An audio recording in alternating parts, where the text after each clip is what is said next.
YouTube channel سنہری باتیں official کے ناظرین السلام علیکم۔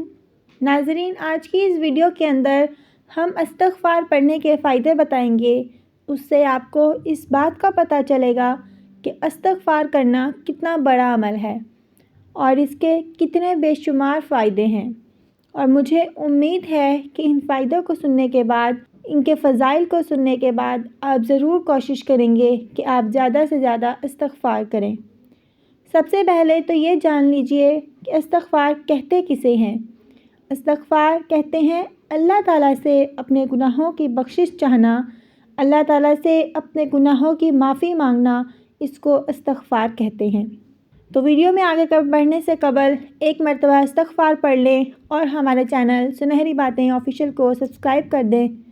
ساتھ بیل آئیکن پر بھی ضرور کلک کیجیے گا تاکہ فیوچر میں آنے والی تمام ویڈیوز کے نوٹیفیکیشن آپ کو بر وقت ملتے رہیں۔ استغفر اللہ کہہ دینا بھی استغفار ہے، اللہم اغفر لی کہہ دینا بھی استغفار ہے، رب اغفر لی اتنا کہہ دینا بھی استغفار ہے۔ آپ کی جو بھی زبان ہو، اردو، ہندی، پشتو، انگلش، اس میں بھی اللہ تعالیٰ سے اپنے گناہوں کی معافی مانگنے کو استغفار کہا جاتا ہے۔ لیکن بہتر یہ ہے کہ آپ صلی اللہ علیہ وآلہ وسلم کی احادیث میں جو استغفار کے اذکار ہیں ان کو پڑھا جائے، جن میں سے 3 آپ کے سامنے ہیں۔ تو آپ ان تینوں میں سے کسی ایک کو روزانہ 100 مرتبہ بھی پڑھ لیں گے تو آپ کو انشاءاللہ تعالیٰ اس کے فائدے حاصل ہوں گے۔ تو چلیے بڑھتے ہیں ان کے فوائد و فضائل کی طرف۔ سورہ نوح کی آیت نمبر 10 میں ذکر ہے کہ گناہ معاف ہوں گے۔ آپ صلی اللہ علیہ وآلہ وسلم نے فرمایا، ہر انسان خطا کار ہے، اس سے گناہ ہو جاتے ہیں، لیکن بہترین خطا کار وہ ہے جو توبہ کر لیتے ہیں۔ بحیثیت انسان ہونے کے ہم سے گناہ ہو جاتے ہیں، اور اگر گناہ زیادہ ہونے لگ جائیں تو ان گناہوں کی نحوست ایسی ہوتی ہے کہ ہماری زندگی بہت تنگ ہو جاتی ہے۔ ہم بہت سی مشکلات کا شکار ہونا شروع ہو جاتے ہیں اور طرح طرح کی مصیبتیں ہم پر ٹوٹ پڑتی ہیں۔ لہٰذا جب ہم استغفار کرتے ہیں تو ان گناہوں کا بوجھ ہلکا ہوتا ہے اور ہماری نیکیوں میں اضافہ ہوتا ہے، اور وہ تکالیف، مصیبتیں اور پریشانیاں بھی دور ہو جاتی ہیں، مال و دولت میں زیادگی ہوتی ہے۔ سورہ نوح کی آیت نمبر 12 کے اندر اللہ تعالیٰ نے یہ ذکر کیا ہے کہ جو انسان استغفار کرتا ہے تو میں اس کی مال کے ذریعے مدد کرتا ہوں، یعنی کہ اس کو مال سے نوازتا ہوں۔ مال کا ملنا بھی ایک نعمت ہے اگر انسان اس کا خرچ صحیح طرح کرے۔ اس لیے جو انسان بھی مال و دولت، رزق کی وجہ سے پریشان رہتا ہو تو اس کو چاہیے کہ استغفار پڑھے۔ کیا پتہ آپ کے گناہوں کی وجہ سے آپ پر کوئی پریشانی آئی ہو تو اللہ تبارک و تعالیٰ سے اپنے گناہوں کی معافی مانگیں۔ سورہ ہود میں مذکور ہے کہ جو شخص بھی استغفار کرتا ہے اس کو خوشحالی والی زندگی نصیب ہوگی۔ اس لیے جو انسان بھی یہ چاہتا ہے کہ میں زندگی میں خوش رہوں، میری خوشحالی والی زندگی ہو، کم سے کم اس کے اندر پریشانیاں ہوں، غم ہوں، تو اس کو چاہیے کہ وہ زیادہ سے زیادہ استغفار پڑھے، اللہ سے معافی مانگے۔ اسی طرح جو لوگ بے اولاد ہیں ان کو چاہیے کہ زیادہ سے زیادہ استغفار کریں۔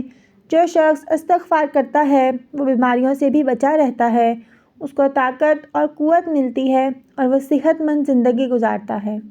توبہ کرنے سے اللہ تعالیٰ بے حد خوش ہوتا ہے اور اللہ تعالیٰ کی محبت حاصل کرنے کا ذریعہ ہے۔ آپ یہ سوچئے کہ جس بندے سے اللہ تعالیٰ راضی ہو، جس بندے سے اللہ تعالیٰ خوش ہوں، تو اس کو اور کیا چاہیے کہ جب مالک کائنات، خالق کائنات، تمام نظامات کو سنبھالنے والی ذات اپنے اس بندے سے خوش اور راضی ہو تو وہ کیا کچھ نہیں کرے گی اپنے بندے کے لیے۔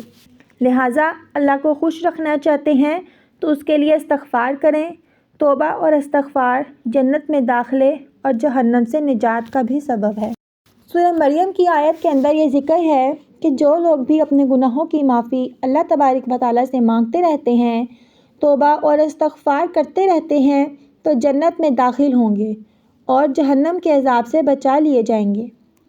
استغفار کرنے سے تنگی میں آسانی ہو جاتی ہے اور ہر غم سے نجات ملتی ہے، اور ایسی جگہ سے رزق ملتا ہے جہاں سے انسان وہم و گمان بھی نہیں کر سکتا۔ آپ صلی اللہ علیہ وآلہ وسلم نے ارشاد فرمایا، جس کا مفہوم ہے کہ جو کوئی استغفار کو لازمی پکڑے اللہ تعالیٰ اس کے لیے ہر تنگی میں آسانی، ہر غم سے دوری پیدا فرمائے گا۔ قیامت کے دن نامہ اعمال میں خوشخبری ہوگی اس شخص کے لیے جو توبہ اور استغفار کرتا ہے۔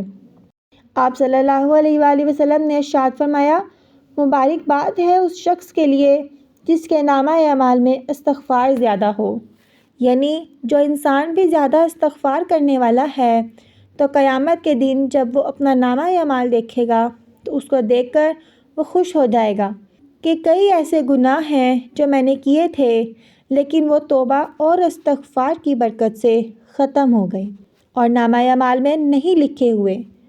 اور ظاہری سی بات ہے، جب گناہ کم ہوں گے، نیکیاں زیادہ ہوں گی تو انسان کامیاب ہو جائے گا اور جنت میں داخل ہو جائے گا۔ تو یہ ہیں وہ فائدے جو استغفار کرنے سے، اللہ سے معافی مانگنے سے حاصل ہوتے ہیں۔ اور استغفار کرنا ایک مسنون عمل ہے، ایک سنت عمل بھی ہے جو کہ رسول صلی اللہ علیہ وآلہ وسلم بھی کیا کرتے تھے۔ ایک حدیث میں ہے کہ آپ صلی اللہ علیہ وآلہ وسلم بھی استغفار پڑھتے تھے۔ آپ یہ سوچیں کہ اللہ کے نبی، اللہ کے رسول جن سے گناہ نہیں ہو سکتا وہ بھی توبہ کرتے تھے اور اپنی امت کو بھی یہ سبق دے رہے ہیں کہ توبہ کرو، اپنے گناہوں کی اللہ سے معافی مانگو۔ ہم انسان ہیں، ہم سے گناہ ہو جائیں گے لیکن ہم نے توبہ اور استغفار کا دامن نہیں چھوڑنا۔ جب شیطان نے اللہ تبارک و تعالیٰ سے کہا تھا کہ اللہ تعالیٰ کہ میں تیرے بندوں کو ہمیشہ گمراہ کرتا رہوں گا، تو اللہ نے فرمایا جب تک میرے بندے مجھ سے مغفرت طلب کرتے رہیں گے میں انہیں معاف کرتا رہوں گا۔ شیطان کی یہ پوری کوشش ہے کہ میں ان سے گناہ کرواتا رہوں، ان کو پھنساتا رہوں، اپنے جال میں ان کو گمراہ کر کے رکھوں، لیکن اللہ تبارک و تعالیٰ نے کیا فرمایا کہ اگر وہ میرے سے معافی مانگتے رہیں گے تو میں انہیں معاف کرتا رہوں گا، کیونکہ اللہ تعالیٰ کو انسان کی طبیعت اور اس کے مزاج کا، اس کی فطرت کا پتہ ہے کہ انسان جو ہے وہ خطا کار ہے، اس سے غلطیاں ہو جاتی ہیں۔ اللہ تعالیٰ کو پتہ ہے، لیکن اللہ تعالیٰ نے کہا جب جب وہ مجھ سے معافی مانگے گا تو میں اسے معاف کر دوں گا، اور اس معافی کے ساتھ ساتھ جو فائدے ذکر کیے ہیں وہ بھی نصیب ہوں گے۔ یہ تو چند فائدے ہیں جو ذکر کیے ہیں، استغفار کرنے کے اور بھی بہت سے فائدے ہیں جو انسان کو حاصل ہوتے ہیں۔ اس لیے آپ یہ ضرور کوشش کریں کہ دن کے اندر 100 مرتبہ استغفار کیا کریں۔ جانے سے پہلے کم از کم 10 مرتبہ استغفار پڑھ لیں اور آپ صلی اللہ علیہ وآلہ وسلم پر درود بھیج دیں۔ جزاک اللہ۔